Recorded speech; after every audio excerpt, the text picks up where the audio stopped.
तो भगवान ने गिरिराज धारण किया, ये तर्क नहीं, ये अनुभव का विषय है। तो एक दिन बीता, 2 दिन बीते, तो यशोदा मैया को जरा चिंता हो गई कि भैया हमारा लाला इतने दिन ते ठाड़ो है, भूखो प्यासो, तो क्या करें। शांडिल्य ऋषि बुलाए गए जो कृष्ण के कुल गुरु हैं। बोले महाराज जी कोई यज्ञ, कोई हवन, कोई साधन दान बताओ जिससे हम करें और उससे लाला की शक्ति बढ़ जाए, लाला का बल बढ़ जाए।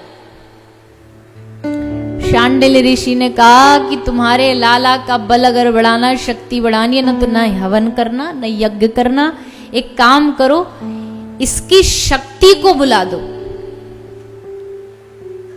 बोले इसकी शक्ति मतलब? इसकी शक्ति कौन है? तो जोर से बोल दो। इनकी शक्ति है श्री राधा रानी।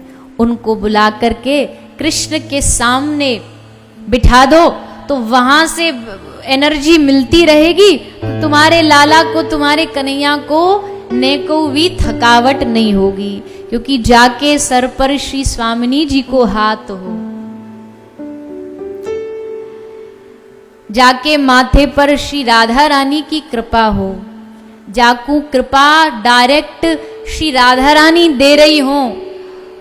और कृष्ण के पास भी जब शक्ति खत्म हो जाती है ना, तो उसको रीफिल करने के लिए उनको भी स्वामिनी जी के चरणों में बैठना पड़ता है।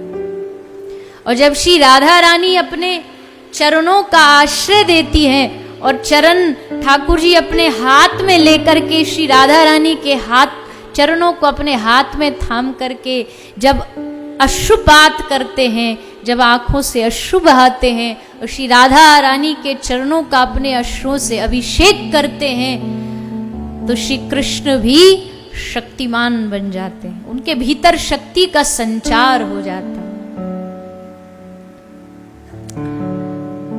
सारी दुनिया कृष्ण के लिए रोती है, पर हमारे श्री कृष्ण श्री राधा रानी की एक क्षण मात्र के लिए भी उनकी झलक पाने के लिए वृंदावन में इसलिए घूमते हैं कन्हैया।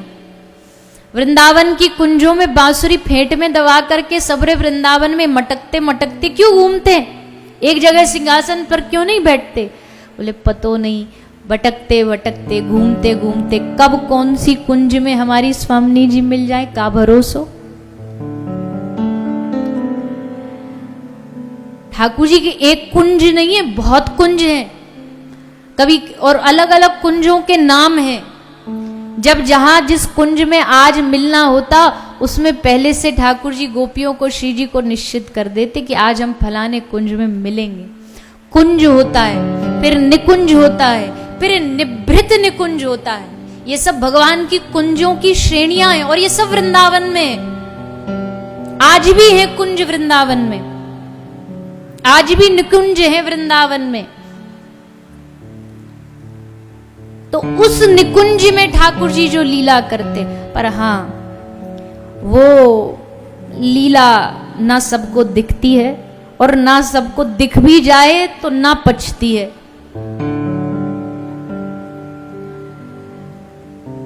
बंबई वालों को तो कतई नहीं पचेगी, कुछों को छोड़ करके। भगवत प्रेमी तो कहीं भी हो सकते हैं, पर आपको